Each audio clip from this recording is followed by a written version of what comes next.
So, hi everyone, it's Sasha, and today I know I'm late, and I'm very sorry. Work has taken over my life. It's busy season, so it's taken over my life.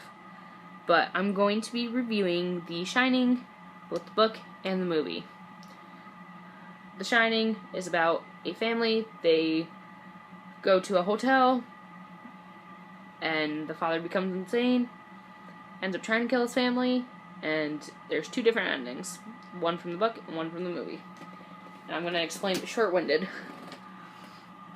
But the movie I found very well done. It is one of my first movies I ever saw by Stephen King. And it was probably one of my favorites. Jack Nicholson was probably the best person to cast as the father. There's Wendy, Jack, and Danny. And it's just a very well thought out movie that this hotel is trying to take over Jack. And it succeeds in the end. The house drives him insane to the point where he's after his family. And it's because the house wants Danny. Danny has a shine. And the whole point behind The Shining is that they can see things that other people can't see. And they have a special connection with others that have the shine, and they can tell if others have the shine. But the movie is definitely one of the best I have ever seen. And I know that's really generic, but also I give it a very high 9 out of 10. But then I'm one of those people where I watched the movie first and then I read the book. But I like the book more. Because in the end of the movie, and if you haven't seen it, I'm sorry, spoilers now. In the end of the movie, Jack freezes to death while trying to kill his family. But in the book, the hotel blows up completely from the pressure, downstairs, the boiler room. It gets too hot, and the whole building explodes. And I think with the book, though, it explains a lot more of, like, what the Overlook Hotel is about and everything. More than what the movie does. Because the movie just gives, like, the generic, oh, the caretaker before you killed his family here. Oh, okay. So that's who, like, the twins are and all that. And it used to be very, like, party hopping and all that. So they have a full bar, and Jack's a recovering alcoholic. But in the book, they explain Jack's alcoholism from the beginning. It explains all that. It explains how he tries to better himself by getting this job as a caretaker for the winter. And he's also a writer, but it just trying to write the novel in the hotel with nothing. They have nothing up there. They have a radio, like a watchtower type radio. I can't think of what it's called right now. I know it's a radio. I know that, but they only have so much outside communication. Other than that, they have nothing. They only have the three of them. And the silence can be maddening. I don't know. Can just get to you, I guess, is what I'm really trying to say.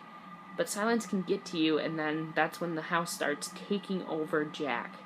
And it explains what happened in the hotel. Like, there was murders, and not just the caretaker's wife either, or his daughters. It was like an older woman that Danny ends up seeing, the barkeep, the people from the hotel party, presidents, mafia, all these types of people, all these important people that stayed there were killed, and it's not explained in the movie, and I think that's why I like the book more. But then it's just, I don't know, and I'm starting to ramble, and I'm really sorry, But The Shining is one of the best books, and that's a 10 out of 10, no doubt about it. If you haven't read it yet, I strongly recommend it, because the story of The Shining it's Danny's story, but it's told mainly through, like, Jack's perspective of the whole situation.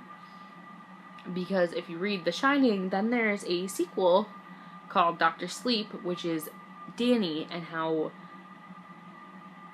the whole situation went with his father affects him later on in life. And it is probably the best way to explain how having a gift like The Shining is sometimes helpful and sometimes very harmful. And if that makes no sense, I'm really sorry. But that's the best way for me to explain it. But either way, they're both high, high, high. 9 out of 10 for the movie and 10 out of 10 for the book. Because it's one of the first movies I saw of Stephen King's, and I've loved it ever since.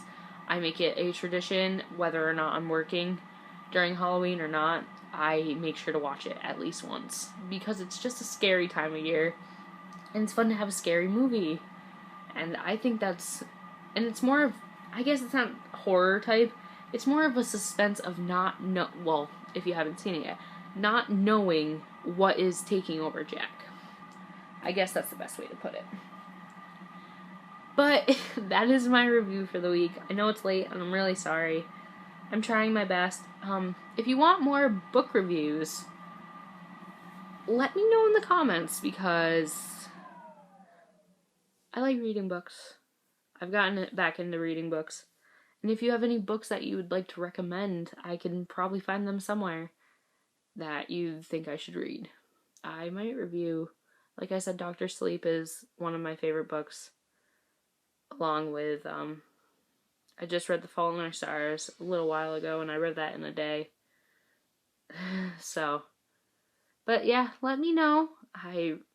But I can't get over the difference between the movie and the book. But if you haven't ever seen it, read the book first and then watch the movie. And I'm sure anybody that has done both would, well, they might not. If you've watched it and read it, which one did you like better? And give me a reason why. Because I might want to debate with you. Alright, well, I hope you all have this is going up Friday. I hope you all have a fantastic Friday. I will be working again. Alright. Love you all. You're all super amazing, and I'm so glad you're all sticking around for this random stuff I put up. Alright, I will talk to you all later. Bye.